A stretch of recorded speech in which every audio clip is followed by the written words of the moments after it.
네, 좋아하는 사람이 생겼는데 최근 들어갖고 좋아하는 감정은 별로 없어지고 자꾸 단점만 보이고 자꾸 싫어지고 잔소리를 자꾸 하게 되거든요.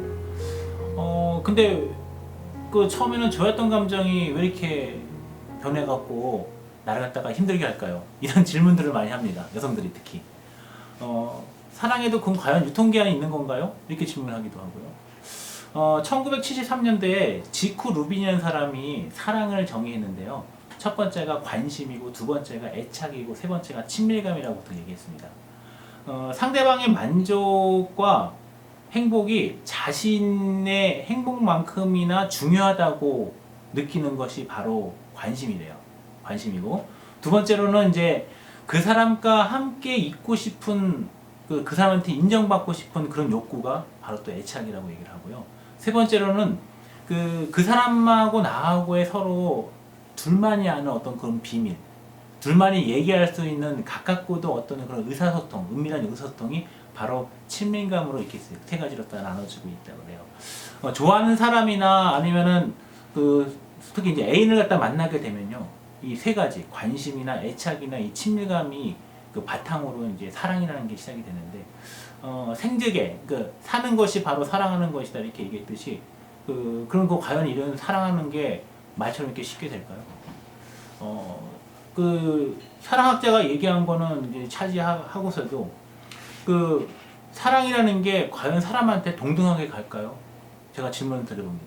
네, 실제로는 그렇지 않아요. 그 사람의 그 환경도 되게 중요하고요. 그 사람이 어떤 생각을 갖고 있는지도 굉장히 중요하다고 저는 생각이 드는데, 사랑한다고, 남녀가 둘이 서로 사랑한다고 동등하게 똑같이 둘 다 행복해지고 이랬다 그러면은 사랑의 의미가 별로 없다는 거죠. 그러면 이런 차이는 어떤 애인, 연인 관계에서는 되게 행복감이 넘치는 어떤 그런 사랑을 하고 있고, 어떤 데는 사랑이라고까지 할 수 없이 서로 비난만 하게 되고 서로 싸움만 하게 되는 어떤 그런 경우가 좀 있는데, 이건 왜 그럴까요? 첫 번째는 이 사랑의 원인을 살펴보면은 자존감이나 자신감이 가장 중요한 역할을 갖다 하는 것 같습니다. 그래서 사랑을 갖다가 하는 사람들 같은 경우에는 자존감이 없기 때문에 사랑을 오래 지속할 수 없는 그런 경우가 생기고요. 또 사랑을 자기애라고 했는데 결국은 자기 자신을 사랑하지 못하는 사람은 나중에 어떤 이런 다른 사람이 왔을 때도 못한다는 거죠. 이 자신감이라고 또 하는 부분은 또 있는데, 자신의 어떤 위치, 소셜 포지셔닝을 갖다가 이제 기반으로 해서 거기서 성실하게 뭔가 하려고 노력하는 어떤 그런 모습들이 바로 또 사랑의 어떤 밑바탕이 된다고 얘기합니다. 성철 스님이 한 말씀이 기억납니다. 여러분도 아시겠지만, 내 운명은 내 손안에 있으니 다른 사람으로 인해서 내 운명을 포기하지 말라, 이런 말씀을 하신 적이 있어요. 결과적으로는 자기 성찰이 제일 중요하다고 얘기하는, 인생에서 그렇긴 한데 사랑도 마찬가지라는 거죠. 제가 말씀드린. 그래서 자존감과 자신감이 부족한 사람들은 올바른 사랑이나 아니면 진정한 사랑이 이룰 수 없다, 이렇게 좀 판단되지고요. 두 번째로는 이 사랑에 대한 지식이 별로 없는 경우예요. 지식이 없다는 건 뭐냐면 사랑이란 무엇인지 모른다는 거죠. 이거는 어떤 거냐면은 다시 사랑이라는 게 상대방을 만지고 성관계를 갖다가 하는 것만 사랑으로 생각하는 그런 사람도 있다 그러면은, 이거는 정말로 진짜 진정한 사랑을 갖다 하지 못하는 그런 케이스가 되고 오래 지속되지 못한다는 거죠. 처음에 이제 불같은 마음이 자꾸 식어지게 되는 어떤 그런 것이 지식이 별로 없기 때문에, 그리고 또 사랑하는 방법을 또 잘 모르는 경우도 많이 있어요. 아까 얘기했듯이 관심이나 애착이나 친밀감, 이것이 다 존재하고 상대방을 갖다가 존중을 해주고, 또 내가 상대방을 갖다가 사랑하게 되면 책임감도 느끼고 그 사람에서 뭔가 다 해줘야 되는데, 그런 거 없이 본인 생각만 하고 본인의 이성만 딱 챙기려고 한다 그러면은 바로 진정한 사랑이 될 수가 없겠죠. 근데 이 사랑이라고 하는 거는요, 왜 사랑의 감정이 약해지고 안 좋아질까 하는 거는 바로 이제 이 자체가 뭐냐면은 지식 자체가 별로 없다, 이것을 좀 볼 수 있고요. 또 하나는 이제 우리가 사랑하는 데서 남녀가 이제 봤을 때, 남녀가 저 사람이 내가 마음에 든다 안 든다 하는 거는 딱 2초면 끝난답니다. 스캐닝을 딱 해서 2초 정도 딱 되면은 그 사람이 내가 좋아하는 사람, 내가 안 만날 사람, 이렇게 판단이 된다고 얘기하고요.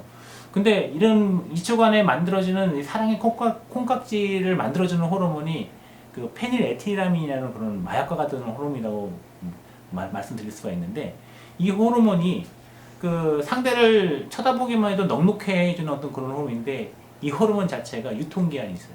예를 들어갖고 그 좋은 감정 처음에 사랑의 시작 단계에서 도파민이 분비되고 뭐 세로토닌이 많이 분비되고 그랬을 때 이 대뇌피질 뇌에다가 좋은 정보나 좋은 기억을 그 즐거운 기억을 되게 많이 축적해 놓은 어떤 그런 사람들 같은 경우에는 이 페니알틴 호르몬이 계속 지속돼 갖고 유통기한을 갖다가 넘겨 갖고 평생 갈 수가 있는데 그렇지 않고 자신만 생각하고 사랑에 대한 지식도 없고 사랑의 기본 전제 조건도 제대로 하지 못하는 사람들 같은 경우에는 바로 이제 유통기한이 생기게 된다는 거죠. 그래서 누구는 이제 이 사랑의 콩깍지가 이제 그 거치는 그 기간을 12개월에서 30개월로 이렇게 보는 경우가 좀 많이 있어요. 그래서 연인이 만났을 때 많이 가야 2년을 못 넘긴다 하는 어떤 그런 속설이 있습니다. 그것이 바로 서로가 서로의 그 이득만 취하려고 하는 상대방을 이용만 하려고 하면은 이제 이 문제가 생긴다는 거죠. 그래서 이제 위에서 말하는 것 같이 자기 사랑, 자기 애를 바탕으로 해야 되고요. 또 사랑에 대한 지식이 있지 못하면은 이 둘 간의 어떤 그 남녀 간의 관계는 오래 가지 못한다는 걸 말씀드릴 수 있고요. 또 진정한 사랑으로 이어지는 거는 서로에 대한 이해와 헌신, 그리고 적절한 의사소통, 그리고 메이크 플랜, 서로 만나서 무엇을 할 것인가 미래에 대한 계획을 갖다가 세우지 않으면은 오래 가지 않는다고 보통 얘기를 하고 있습니다.